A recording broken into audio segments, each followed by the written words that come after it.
Thank you very much for playing The Beginner's Guide. My name is Davey Reedon. I wrote The Stanley Parable, and while that game tells a pretty absurd story, today I'm going to tell you about a series of events that happened between 2008 and 2011. We're going to look at the games made by a friend of mine named Coda. Now, these games mean a lot to me. I met Coda in early 2009 at a time when I was really struggling with some personal stuff, and his work pointed me in a very powerful direction. I found it to be a good reference point for the kinds of creative works that I wanted to make. So just to start you off, this is, I think, the first game he ever made. It's a level for Counter-Strike. You can walk around here, by the way. And mostly it's just Coda learning the basics of building a 3D environment.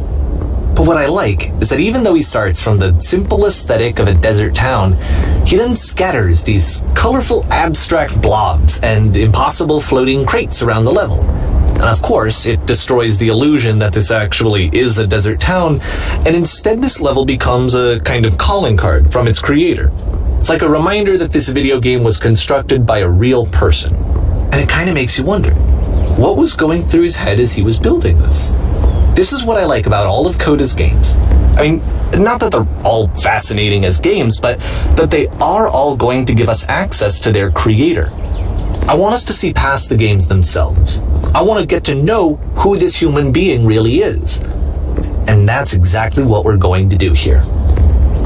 So, it's 2008, Coda starts making these games, and he never releases any of them. He doesn't put them onto the internet, he just makes them and then immediately abandons them, and they sit on his computer forever. And I think he really understood this image of himself as a recluse. At one point, he jokingly renamed his computer's recycling bin to Important Games Folder. So, this was just how he worked. He tended to crank them out one after the other without even really pausing to try to understand what he had just made, until suddenly one day, he just stopped. In 2011, that was it. He made his last game, and then he hasn't made another one since. And that's why I've taken this opportunity to gather all of his work together, is because I find his games powerful and interesting, and I'd like this collection to reach him, to maybe encourage him to start creating again. And if the people like you who play this also happen to find his work interesting, then I'm sure it'll just send that much stronger of a message of encouragement to Coda.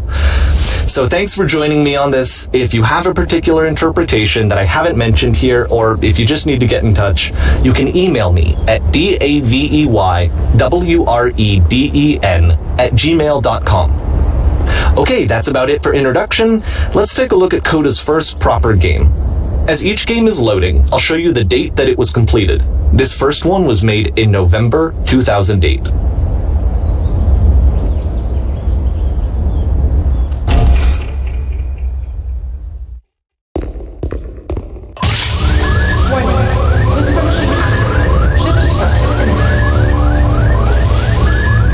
This game is called Escape from Whisper, and it's one of the more generic games you'll see from Coda.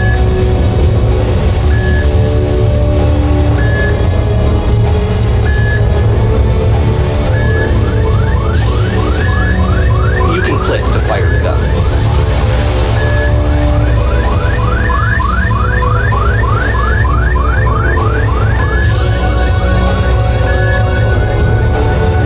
Security call reached.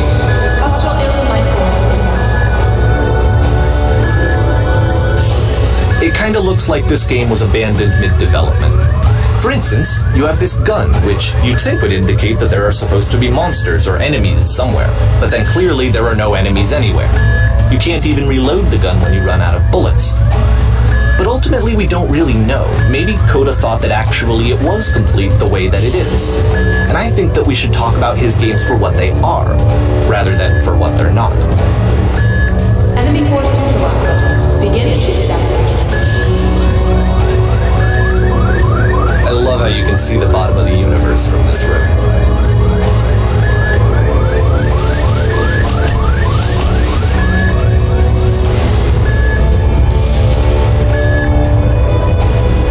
Apparently this space station has a labyrinth on it. Sure, I don't know. There's really no reason for it that I've ever been able to discern, so in the interest of time, I'm just gonna skip you on past it.